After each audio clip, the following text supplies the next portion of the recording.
Hola chivolada, ¿cómo se encuentra? Nuevamente estoy haciendo un video con audio porque sigo encerrado acá en esta locación que no puedo decir dónde queda.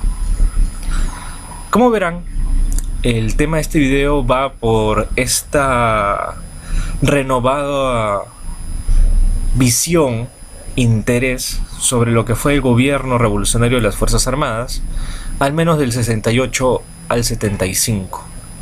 Ahora en boga con el documental de Benavente, La Revolución en la Tierra, estrenado hace poquito, y espero que hayan podido ver.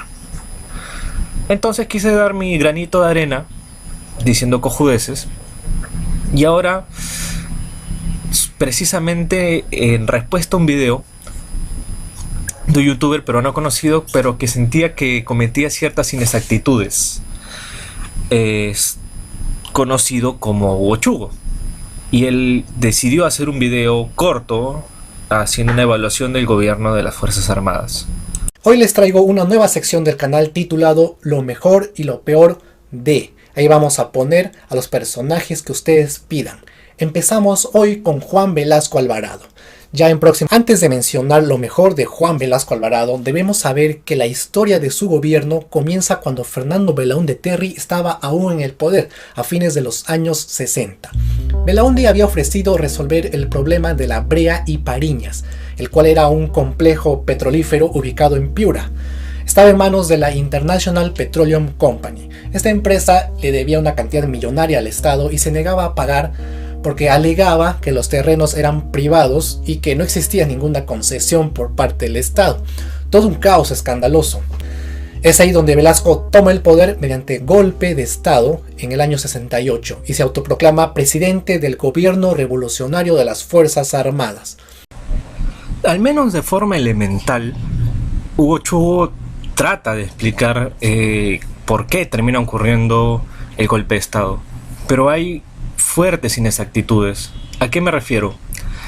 Para el gobierno de Belaúnde, el cual previamente fue precedido por un golpe militar del 62 al 63, ya había una situación de crisis generalizada. Me explico. En el 62, con un APRA que comenzó a representar, si es que no desde siempre, los intereses de los hacendados, una derecha intransigente, los militares consideraron que debían emprenderse reformas políticas importantes porque estábamos hasta el pincho. Entonces deciden tomar el poder y con la condición de que estas reformas se emprendan, entre ellas la reforma agraria, pero también abarca reformas sobre la salud, educación, etc. Y es donde le dan la posibilidad de acceder al poder a Belaúnde. Cabe mencionar que el golpe de Estado del 62 al 63 se dio ante la posibilidad de triunfo del APRA. La idea que tenían los militares era de cambios estructurales. En el 65 hubo experiencias guerrilleras precisamente asentadas en lo que ya habían sido múltiples movilizaciones campesinas de toma de tierras. La situación del campo ya era insostenible. Los mismos campesinos se habían levantado para luchar contra su situación de servidumbre. El Perú está en una situación económica triste. Nos encontrábamos en plena inflación. Había una crisis económica, había una crisis social por estos problemas. Inclusive dentro de las ciudades había bastante descontento con la clase política y con la situación del país. Y en el aspecto político, los partidos, por mucho que pudieran ganar elecciones, terminaban simbolizando unos pocos. Para serles sincero, no fue sino hasta el 79 que los analfabetos pudieron votar. Es decir, teniendo en cuenta que esta población se concentraba en el espacio rural y las ciudades recién estaban comenzando a crecer, la mayoría de la población estaba exenta de poder ser representada políticamente. Entonces tenías partidos que representaban a unos pocos y además solo unos pocos podían escogerlos. Esa era la situación del Perú. La página 11 viene a ser un momento ya clave. Desde hace mucho tiempo, como explica Hugo Chugo, había existido este problema con la IPC, pero es más un catalizador. De no haber ocurrido lo de la IPC, de todas maneras hubiera dado el golpe de Estado. De eso no me cabe duda. Ahora pasemos a hablar de lo mejor de su gobierno. Lo primero que hizo fue solucionar de manera definitiva el caso de la Brea y Pariñas. expropió a la International Petroleum Company, le embargó todos sus bienes y la echó del país. Recuperó el complejo petrolífero, el cual pasó a ser parte del Estado peruano. Para ser extremadamente sincero, es cierto, la expropiación se dio para permitirnos refinar nosotros mismos el petróleo, y además dio paso a nacionalizaciones de otros recursos básicos como la minería, los minerales que están ahí, el suelo, entre otros. También es cierto, como segundo punto, que después se hicieron negociaciones para pagarles después a la International Petroleum Company a fin de ahorrarnos peleas con los gringos. Para empezar, ¿qué es la reforma agraria? Es la repartición de las tierras entre la clase trabajadora para evitar la servidumbre y el gamonalismo de los terratenientes. En palabras simples me explico. Hoy en día los terrenos y tierras se obtienen pagando, pero antes las zonas rurales no estaban lotificadas y predominaban las invasiones. Entonces era injusto que un hacendado explote al agricultor campesino porque ni siquiera este hacendado merecía la gran extensión de tierra que administraba. La reforma agraria consistía en expropiar las tierras de sus dueños y repartirlas entre los trabajadores. Se propagaba la idea de que la tierra es de quien la trabaja. La reforma realizada por Velasco tenía como intención poner fin a la servidumbre en el campo y poner fin al latifundio en la costa. En varias partes de Sudamérica también se hizo reformas agrarias, pero ninguna fue tan radical como la que se estaba haciendo en el Perú en los años 70. ¿Cuál es la parte buena de esto? La parte buena es que Velasco es el primer presidente que introdujo con mayor fuerza la reforma agraria en el Perú. Esta transformación rural ya la había ofrecido Belaúnde y otros presidentes anteriores a él. Era una promesa que se había estancado y que las zonas rurales anhelaban desde hace décadas.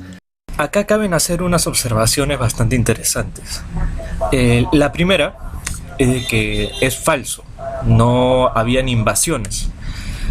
Al menos durante gran parte de la colonia, había una convivencia bastante tensa entre lo que eran las enormes tierras y latifundios que tenían hacendados, que eran familiares de conquistadores usualmente o gente relacionada, y las comunidades campesinas. Las comunidades campesinas, desde mucho tiempo, colectivamente eran dueños del suelo. O sea, la extensión de tierra que tenían una gran parte, se trabajaba entre todos para beneficiarse y tenían sus parcelas personales, donde trabajaban para su propio beneficio. Lo que ocurre es que a finales del siglo XIX e inicios del siglo XX comienzan a haber problemas porque el gobierno no reconocía adecuadamente estos terrenos. Y lo que hubo fue que muchos hacendados, mediante engaños o mediante fuerza, comenzaron a acumular las tierras de las comunidades campesinas. Y esto llevó a esta situación de acumulación grande. Ahora, estos hacendados, después de la independencia, ya no eran los hacendados descendientes de conquistadores necesariamente, o de autoridades españolas, sino eran gente que había llegado y había comprado un suelo y comenzó a acumularlo. No ayudó que, inclusive reconociendo las tierras comunales en la época de Leguía, aún así persistiera este problema. Sumado a ello está la relación de servidumbre que había principalmente en la sierra. En la sierra la situación era, en el caso de los siervos, era: yo soy dueño de este suelo, pero te doy un terrenito, puedes trabajar tu terrenito, te doy permiso mientras tú trabajes una temporada gratuitamente para mí en mis tierras. Entonces el hacendado se beneficia del trabajo gratuito del siervo a cambio de que éste le dé un pedazo de suelo donde trabajar. No pocas veces hubo situaciones de abuso. Es más, Mariatti en Los 7 ensayos habla precisamente de esta situación. En la costa era bastante diferente, y es aquí donde quiero entrar con los cambios. El paso del tiempo, con las décadas, se fue modernizando esto. En la costa las haciendas no eran tan así. Era gente que eran asalariados, era gente que le pagaban por chambear.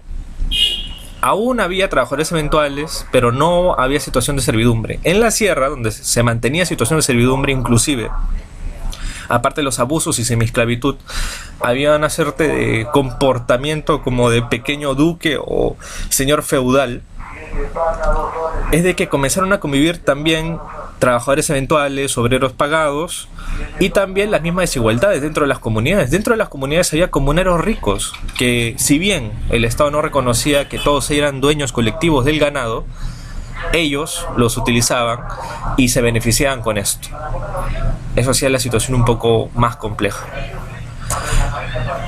Lo que menciona Hugo Chu, que no pongo en este video, pero está en el suyo, está el papel que tuvo el APRA 1 para bloquear el intento de reforma agraria de Belaúnde. La alianza APRA 1, entre el APRA y la gente que fusiló a sus militantes, la gente de la Unión Udrista, relacionada al presidente Odría, bloquearon no solo lo de la reforma agraria, bloquearon muchas iniciativas del gobierno en calidad de reforma. Más o menos como lo que ha pasado con PPK y el Fujimorismo y el APRA. La misma huevada. Ahora, la diferencia que cabe. Esta situación de ingobernabilidad llevó a ceder mucho. No existía el mecanismo de disolución ni de cuestión de confianza. Hizo la gobernabilidad imposible. Y eso facilitó la situación de crisis y el preludio al golpe. Por último, no fue la más radical, fue la segunda más radical. La primera fue cubana por obvias razones. Velasco no toleraba que se lucrara con ciertos sectores como la educación, así que llevó a cabo la reforma educativa en 1972. Básicamente, todo consistía en expropiaciones. Si alguien tenía, por ejemplo, una universidad con fines de lucro, venía Velasco y se la quitaba. Obviamente que indemnizaba al dueño luego de esta acción. Prácticamente le compraba a la empresa con todo y empleados para que no siga lucrando. ¡No! ¡No! Ojalá que en algún lugar Augusto Salazar Bondy no esté escuchando esto.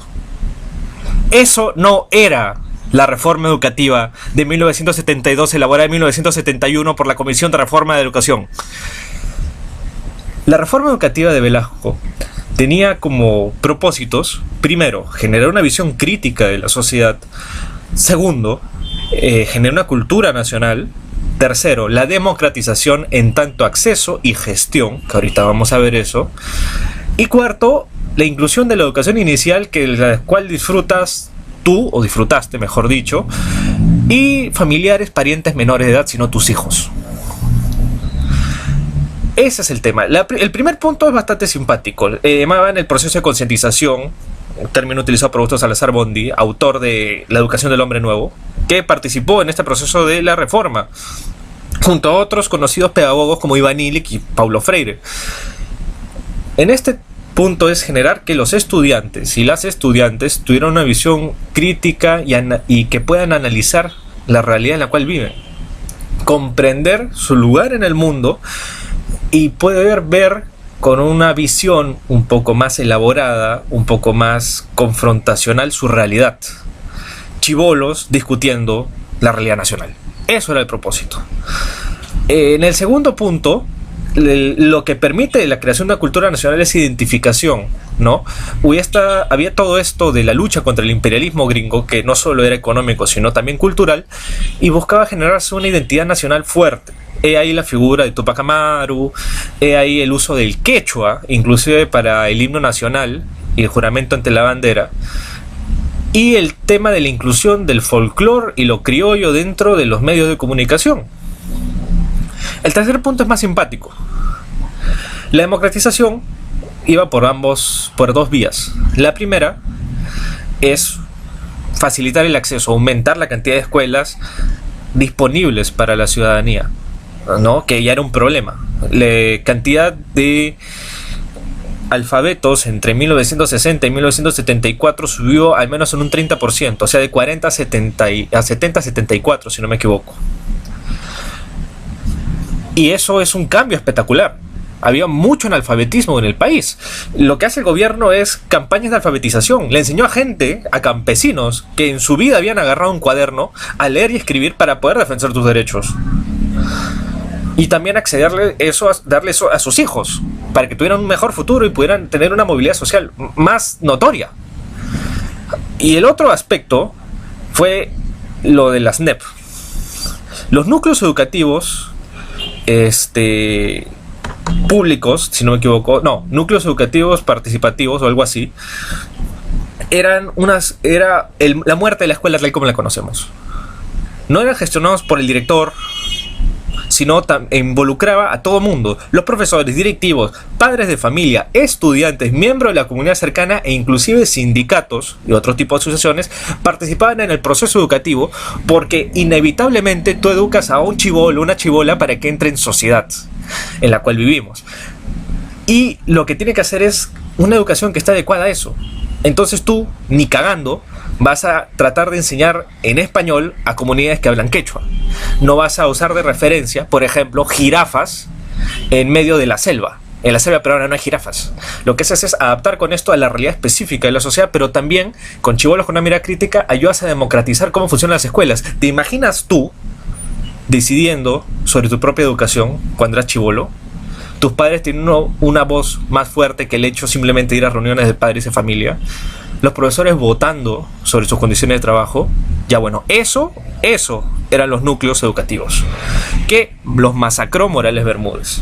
Reducir la reforma educativa de Velasco a solo esos aspectos, a acceso a educación y a expropiaciones, es injusto, si es que no es inexacto y desinformativo.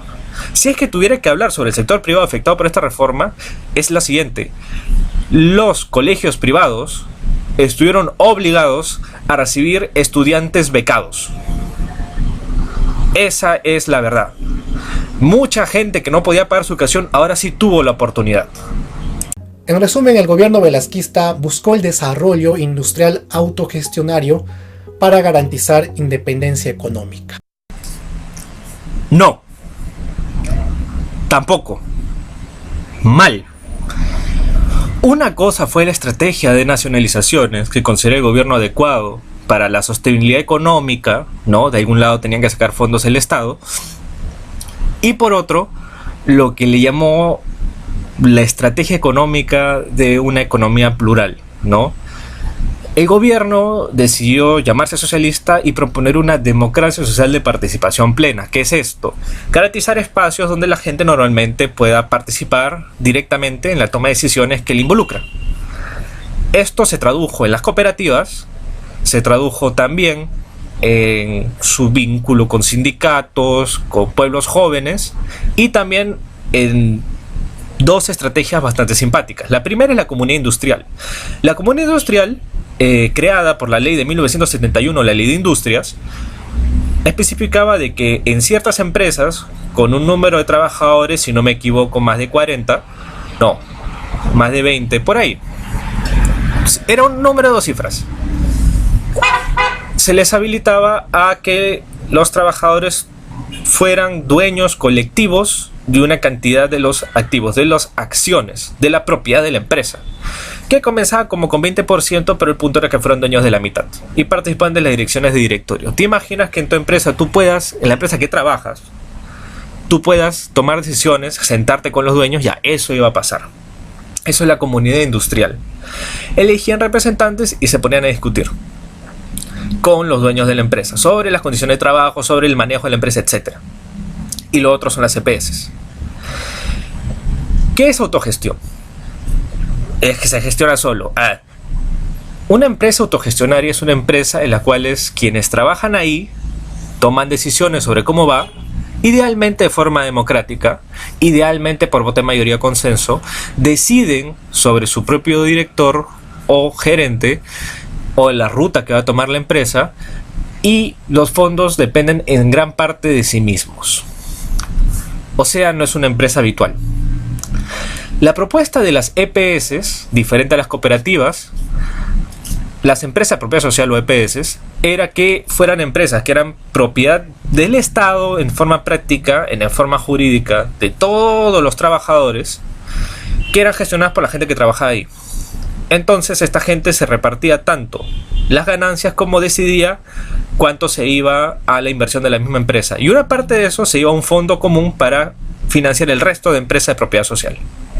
Votaban por el gerente, por elecciones, había reuniones de directorio, había asambleas donde votaban por condiciones de trabajo, incluía trabajadores eventuales incluso, y había modalidades específicas. Esto estuvo debatido desde el 73.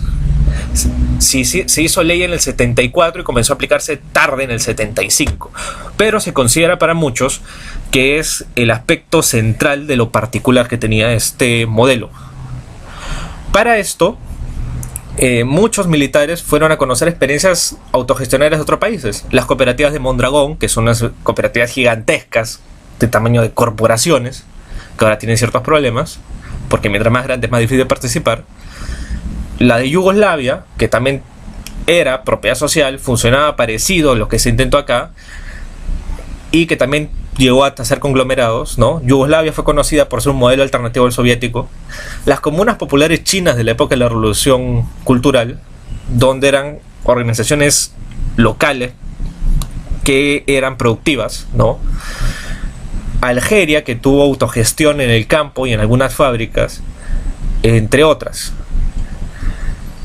Cabe mencionar que este tema de la autogestión fue un poco jodido. Si bien se mencionó de que el gobierno adoptó una línea socialista, lo cierto es de que dentro del mismo gobierno había tensiones. Había militares más conservadores, otros más progres, otros radicales, y eso evitaba que abiertamente dijeran socialistas, sino hasta muy tarde o de forma muy tímida.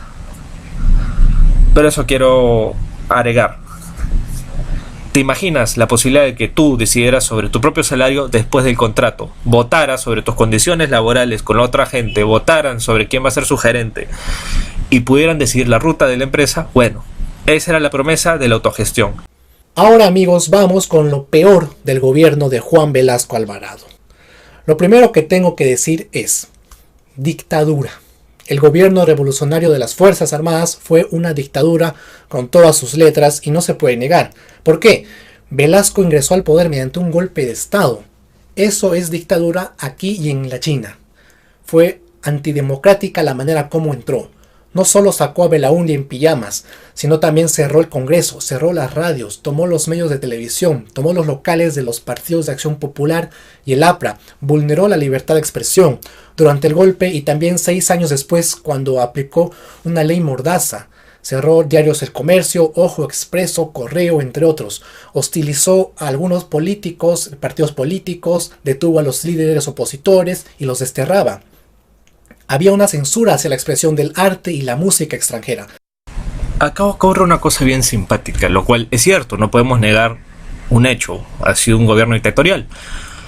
Pero estamos hablando de una fuerte antipatía de las personas, de la población, hacia el Congreso, hacia el presidente, hacia la propia capacidad que tenía en el momento el gobierno democrático de poder hacer las reformas necesarias. Es más, mucha la idea detrás del golpe es que se consideró que los civiles eran incapaces de realizar estas reformas. No es justificar la dictadura, sino comprender cómo ocurre. Lo otro es lo paradójico, que es que particularmente este carácter de dictadura y principalmente militar haya hecho difícil que el programa de democracia y participación plena hubiera sido siempre un aspecto contradictorio. A propósito de los otros aspectos, es que sí, comenzó a cerrar muchos periódicos, principalmente en el 74 cuando se hace la ley de expropiación de medios, donde los periódicos pasaban a grupos sociales específicos, ¿no? Un periódico pasaba a las cooperativas, otro a las comunidades industriales, otro a los sindicatos, otro a los maestros, núcleos educativos, otro a las empresas de propiedad social. Y se asignó a gente a dedo, es la verdad. Pero sinceramente yo no extraño al comercio actual, ni al anterior a la revolución. Quizás extraño el comercio expropiado. Sobre el tema de la censura de expresiones extranjeras fue bien raro, porque si bien se prohibió mucho de Estados Unidos, se abrió la puerta al resto del planeta. Es más, el conocido cantante Víctor Jara vino al Perú en el 73, a pocos meses de que lo mataran, y cantó en Canal 5. Lo pasearon por todo el país con la venia de gobierno y con la amistad que tenía Allende con Velasco. Otra cosa supuestamente negativa de Velasco tiene que ver con la página 11. Sabemos que esta fue usada como motivo para dar el golpe de Estado en el año 68. Pero según el antropólogo Jaime de Altaus, la página 11 fue un mito armado y que el verdadero motivo del golpe era impedir que Víctor Raúl Haya de la Torre llegase al poder. O sea, Velasco y sus militares eran antiapristas. Esas son cojudeces de un huevón intrascendente como el Jaime de Altaus. En el supuesto negado de que el mismo Loret de Mola, este funcionario asignado por el gobierno para velar por este contrato, que denunció lo de la página 11, haya mentido, el golpe se hubiera dado de todas maneras. Es a grandes rasgos irrelevante. El problema en la IPC no empezó el mismo gobierno de Belaúnde, tenía como unos 40 años. Otra cosa mala de su gobierno eran las consecuencias de la estatización. Hubo mala gestión económica, inflación y baja productividad. La reforma agraria tenía deficiencias graves, no fue selectiva. Había terratenientes que no merecían perder sus tierras porque no explotaban a una servidumbre. Algunos trabajaban en familia y otros eran muy productivos. La reforma se suponía que buscaba modernizar y mejorar la eficiencia de producción, pero lamentablemente se le quitó la tierra a todos sin estudiar la situación particular de cada uno. No fue una reforma selectiva. Según Jaime de Altaus, fue una reforma destructiva porque, entre otras cosas, se expropió, por ejemplo, las haciendas azucareras, que pasaron a manos de los trabajadores, y muchos de ellos no tenían experiencia en administrar tierras. Ese era el problema. No sabían ni tampoco se les instruyó cómo debían hacer. Muchos campesinos no tenían experiencia. Es cierto, las relaciones en el campo fueron mucho más complejas que mucho antes, y es cierto, inclusive mucha pobreza se mantuvo. Hubo poca selectividad, no cabe duda. Inclusive y paradójicamente fueron las azucareras que fueron vueltas cooperativas pasadas a manos de los trabajadores, las cuales fueron más eficientes, y eso todavía sigue en discusión. Pero era obvio de que no ibas a tener suficiente si es que tenías dos misiones: modernizar y evitar rebeliones. Entonces, ¿con qué plata haces eso? No hubo cambios relevantes en la estructura de los impuestos. No se cobraba más impuestos a pesar de que el Estado estaba gastando más. El Estado dependió de muchos préstamos a organizaciones, tanto estados como organizaciones privadas. Y eso se culpa a grandes rasgos al que sigue a Velasco Morales Bermúdez, que le hace un golpe, este hijo de puta.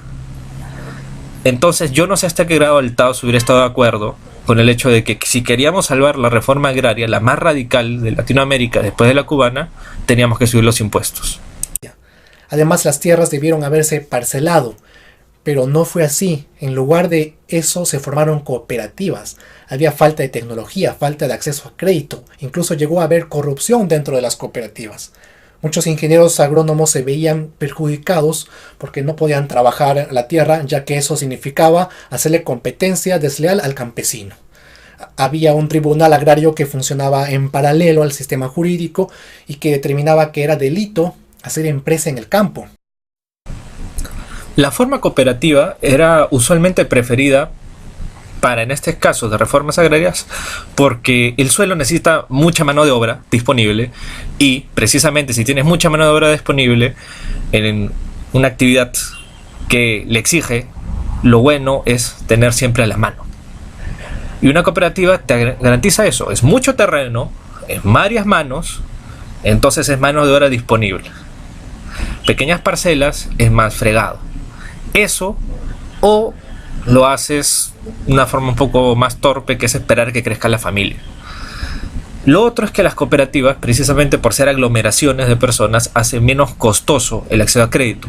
Una cosa es el costo, que es abono para diferentes parcelas individuales, y otro es que una gran cooperativa que abarca todo eso compre abono, que por temas de venta al por mayor hubiera sido más fácil. Igual el acceso a crédito de equipamiento. ¿Hubieron dificultades? Sí, porque se adecuaron mal. Hubieron conflictos con las comunidades, hubieron dificultades para adaptarse, quizás debió haber más apoyo técnico, quizás con más financiamiento, quizás con más capacidad de gasto público, pero en principio no era una mala idea. Es más, era lo recomendado. Sé que sin duda he devariado, sé que sin duda me he extendido demasiado, quizás le presto mucha atención, pero es un tema que me gusta, porque es bastante interesante, Y lo otro es que siento que hay mucha malinterpretación sobre qué ocurrió, mucha simplificación, hay poca rigurosidad y, más importante, hay poca curiosidad sobre lo que pasó. Hay cosas muy interesantes como el tema de los derechos laborales durante Velasco, las experiencias de autogestión, la revalorización de la mujer, la estructura educativa que vamos a tener, muchas cosas que ver. Y me quita el tiempo, se me limita el tiempo poder hablar de todo eso, porque no quiero que me escuchen más. Ya hemos superado la barrera de los 30 minutos. Así que cierro este largo video. Espero que no hayas sufrido mucho o que lo hayas escuchado por partes. Si crees que me equivoqué en cosas, dímelo, comenta por favor, y sígueme en Latino Anime News, donde hablo de cosas más divertidas que esta. Nos vemos.